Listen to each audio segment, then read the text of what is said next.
My name is Janique, and today I'll be doing a chapter reading from I Will Bury You, written by Brandy Nacole, presented by Itsy Bitsy Book Bits. Chapter 1. It shouldn't be sunny the day you bury your mother, not when your soul is heavy and you feel as if you're being ripped apart. There's nothing glorious about it.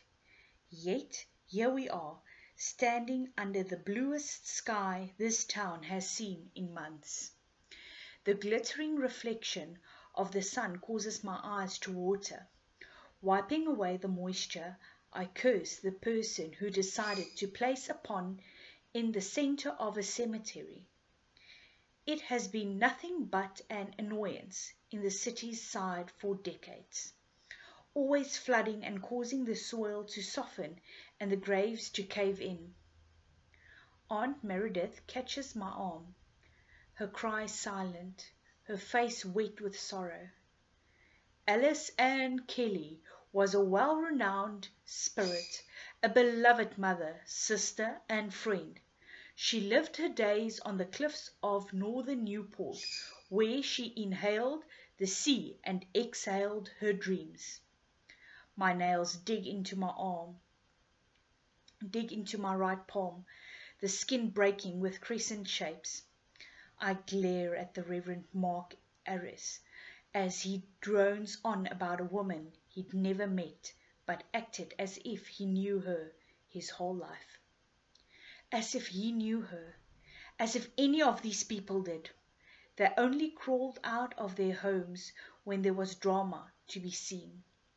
Reverend Mark was paid to perform this service, and at a pretty penny, may I add.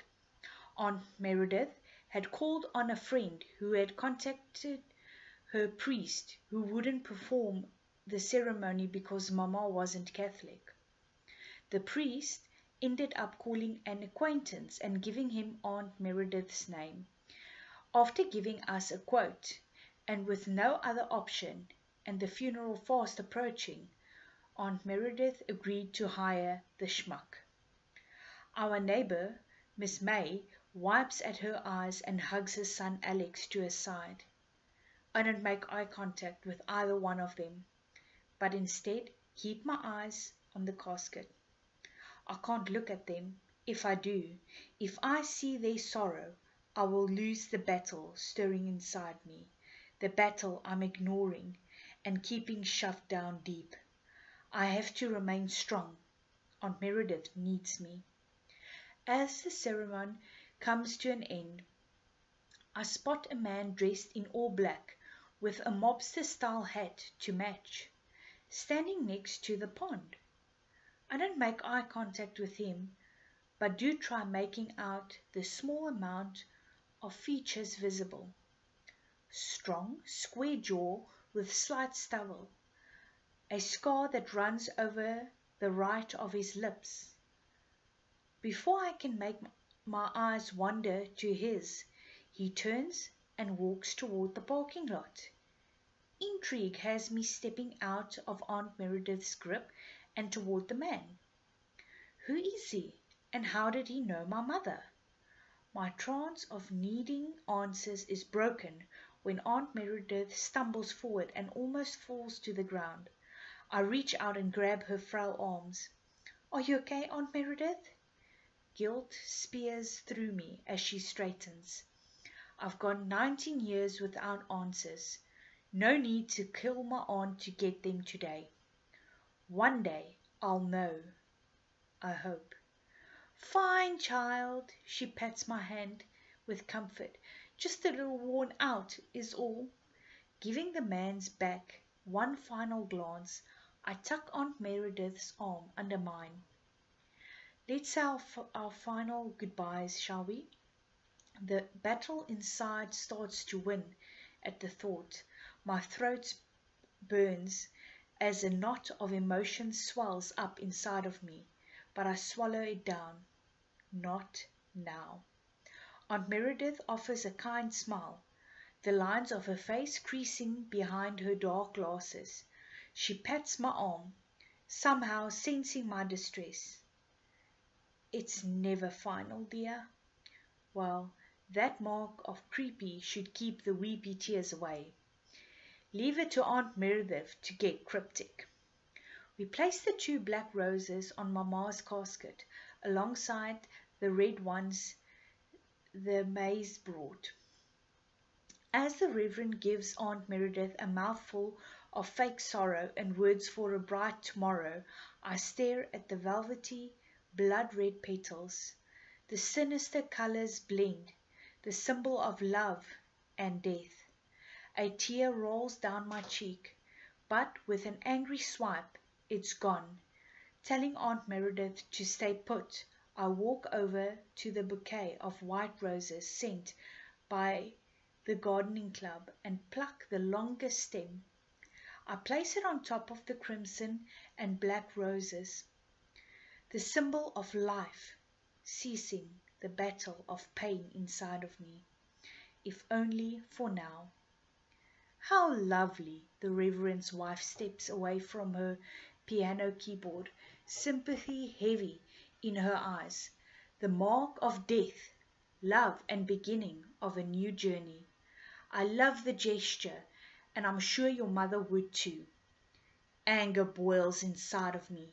This woman knew nothing about me or my mother, let alone her thoughts on beginning a new journey. It's to symbolize the life she lived, which was a good one. Life, love, and death. Done with the fake smiles and ready to be in the comforts of our home, I guide Aunt Meredith away from the cemetery and back to the parking lot. Those people, she chastises as we stroll toward our black Altima.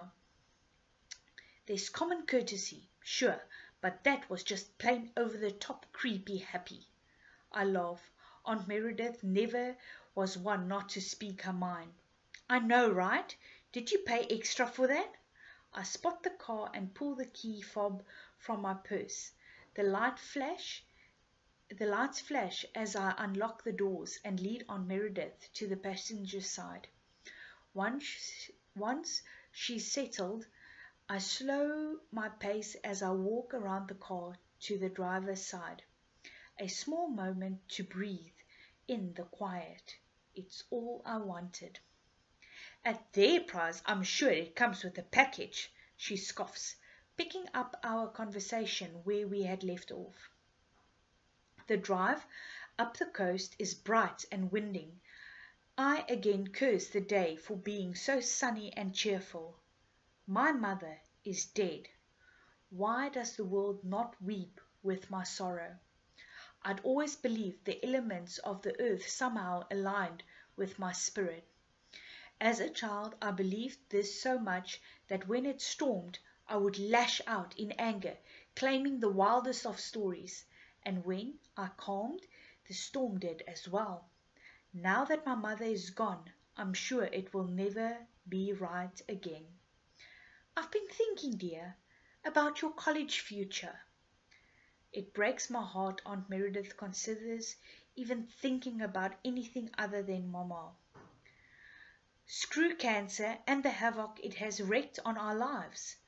If it weren't for the cancer that took Mama, neither one of us would have to worry about the life I would live in Boston. Well, Boston University has been a dream of mine since I learned about the East Coast. There is no way I can go back to college and pick up where I left off, knowing Aunt Meredith is all alone. Talk about guilt shaming.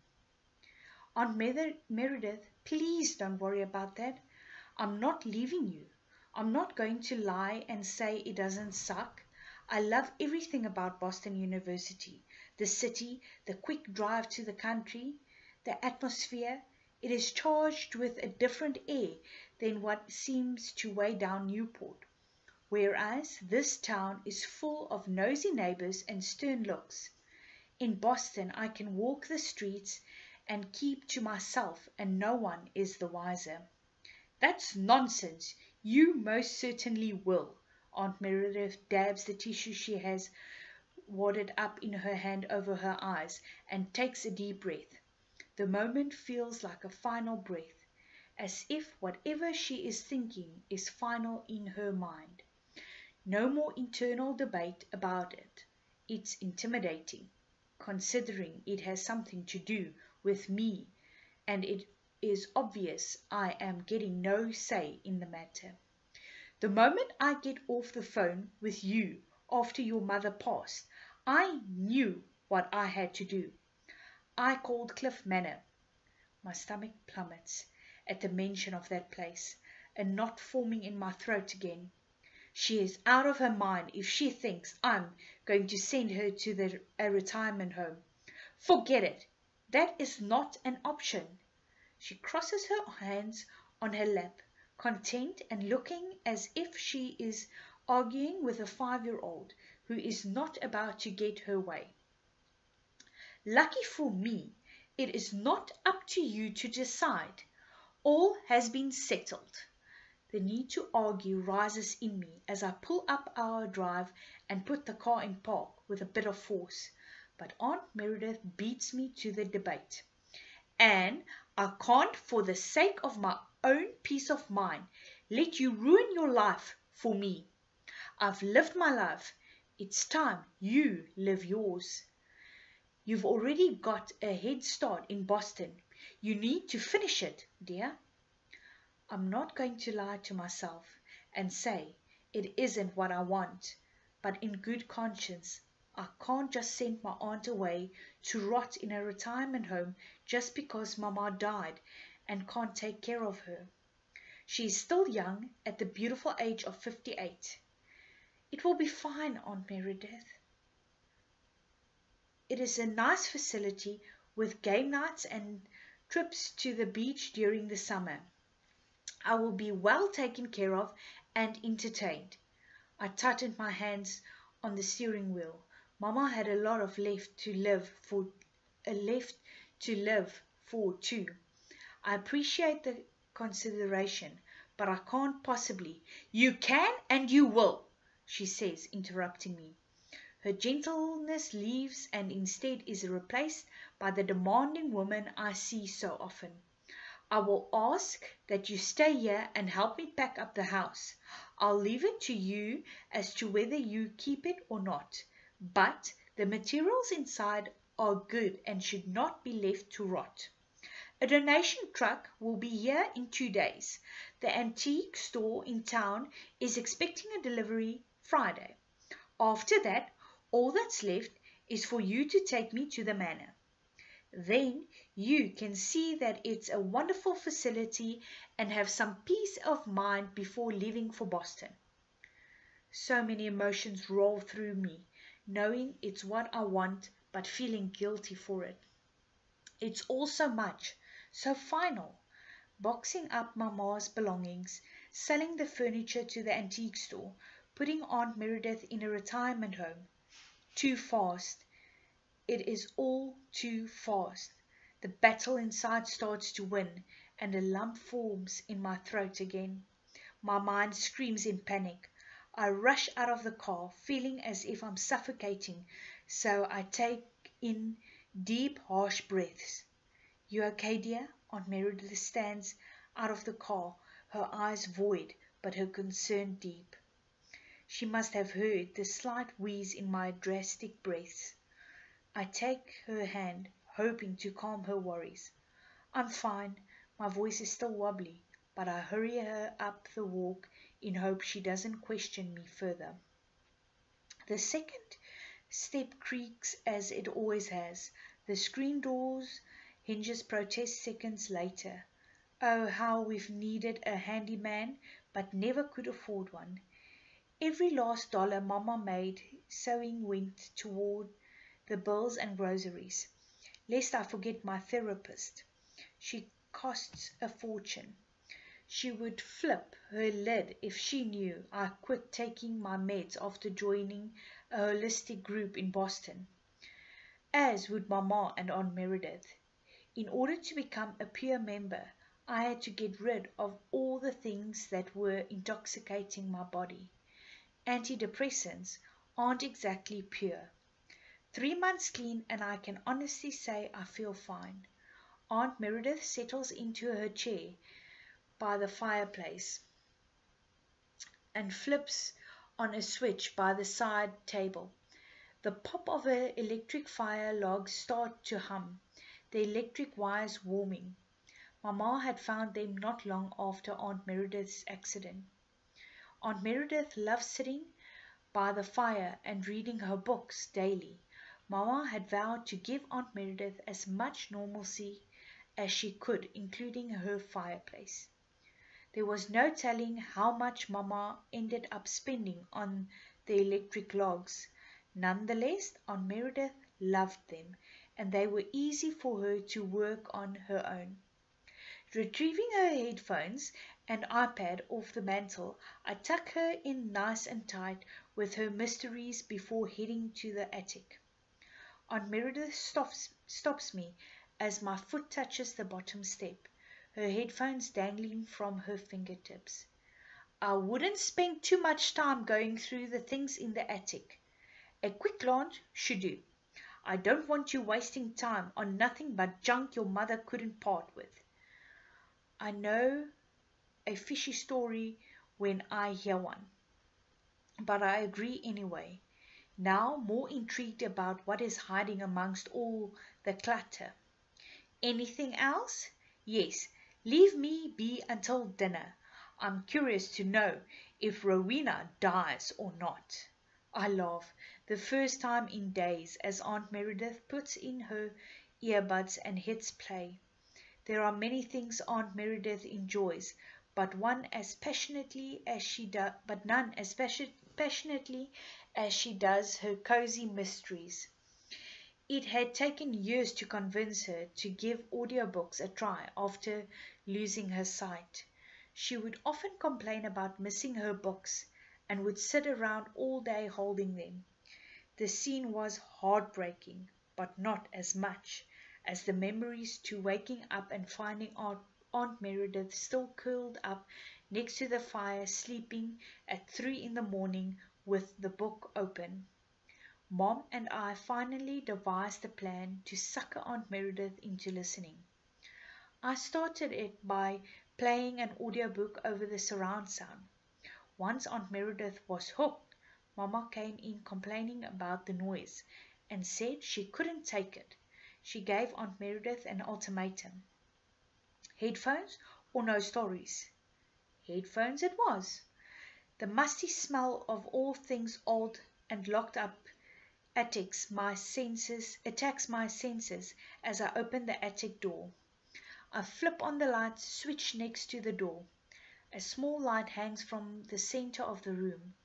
Boxes tower over me along the walls, all the way to the window at the south end of the house. Dear God, this is going to take forever. I'm not wrong.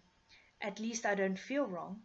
3 hours later, and all I have managed to do is move a few boxes of antique dishes to the garage and collect 3 trash bags of clothes for donation. There are still 20 or so boxes to go through, not to mention the bits of furniture, paintings, and other various items that hung along the walls. The dark shadows that linger in the corners stretch until most of the attic is consumed by a tiny sliver of moonlight and the dim bulb in the center of the room. The weight of the day aches in my muscles, and I decide to call it a night. I'll have to hit it hard tomorrow if I'm going to get it all done by Friday. It's times like these when having a sibling would have been nice. Someone to not only help but also reminisce with along the way. It's not going to be the same without her. I often called her when doubt was heavy or my thoughts felt overwhelming. She was my sounding block, the person who brought me back from hysteria. Where will I end up without her? That fear scares me the most. A loud bang jerks me out of my loathing fears. 3 repetitive bangs are followed by Aunt Meredith screaming my name. She's in her room using the handle of a broom, I'm sure. to get my attention. It took a while for her to be able to walk from room to room on her own, let alone up the stairs. I was often woken in the middle of the night from fallen pictures and overturned furniture. Everything okay, Aunt Meredith? I tilt my head, straining to hear what she says. Are you ready for dinner, child? I'm starving. The sun setting should have spurred me into the kitchen, as she has a strict eating schedule. Breakfast at 7, lunch at noon, dinner at 6. It's not doctor ordered, but more her need for routine. When I had arrived in Boston, I had been ecstatic to get out of the everyday rhythm Mama and Aunt Meredith had set for me. Breakfast on the go, lunch at 2 in the afternoon, midnight dinners on the rooftop. It was heavenly. I'll be right down, I yell, hoping she can hear me while my stomach growls with encouragement. I click off the lights and leave the mess for later. As I turn around and head downstairs, something flutters to the floor in front of me. The darkness is almost too much for me to make it out, but I find a piece of paper with dark scrawlings. Tired, I ignore it until a flash of light from the neighbor's headlights reveals a bright blue coat drawn on the stark white paper, and I pause. I've seen this before. I pick up the portrait to get a better look. The blue printed lines of the binder paper cuts through the drawing of a stick figure wearing a navy coat and sitting in a swing. A woman stands behind the coated figure with a huge smile on her face. At the top, in sloppy handwriting, is written, I love you, Mom. Odd. I never called Mama Mom. She preferred Mama, always had. The real disturbing part, the harsh, angry red scribble over the whole portrait. I stand knocking into a worn leather-wrapped chest that sits in the walkway. A faint light gleams around it while the drawing in my hand grows heavy. You're overthinking this. It's a chest and a weird drawing. That could have easily been Alex's. As neighbors, Mama often watched Alex when he was a kid while his mother went to do errands. Why would she keep his drawing? My stomach drops as I step closer to the chest. My heart is pounding, so hard a film of sweat makes my skin cool. Bam, bam, bam! I jerk around, considering maybe Aunt Meredith dropped something or perhaps fell down the stairs to come see what I was doing. The darkness answers my gasp. Nothing is in the room but my immense paranoia. I shove the picture into my pocket and turn back toward the chest with tremendous curiosity. Rust is thick on the hinges. The neighbor's headlights go out and I'm plunged back into darkness.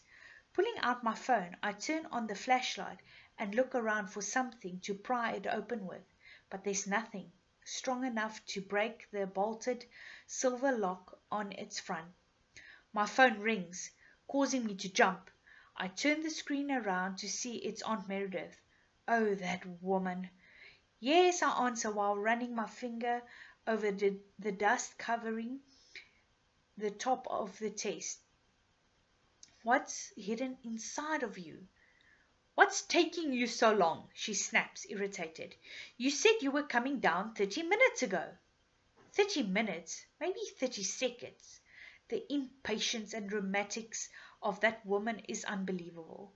I look at the time on my phone to prove her wrong, but she's not over-exaggerating. Did I zone out? It's the one and only side effect of not taking my meds that I've noticed so far. I hate that I can't call Dr. Shelby to ask if it's normal side effect. If she knew I wasn't taking my medicine, she'd be knocking on our front door within the hour. I need to drop something off in my room, then I'll be down. Before she can question me further or complain about my slowness, I hung up and tucked my phone into my pocket. The chest is light compared to what I was expecting. I hurried to put it in Mamma's room, shut the door, then go to the kitchen. "Turkey or ham?" I asked, opening the fridge. "Turkey, and use the wheat bread. It's going to go stale if we don't eat it." Not sure how that's a bad thing. Never been a fan, but I give her a salute and get to work on the sandwiches. The whole time I can't help but wonder what's hiding inside the chest upstairs. "What are you thinking about?" Aunt Meredith asks, once we're seated at the table with our food. "Your silence is loud. There's an expression I've heard a lot."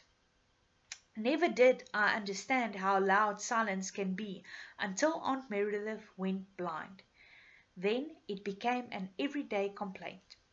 When I was 10, Mamma went through a spell where she didn't speak for 6 months.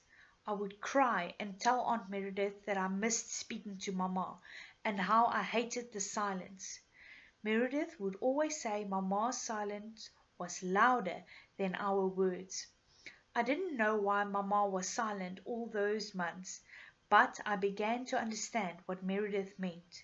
Whatever Mamma had been dealing with had been bigger than what she could express.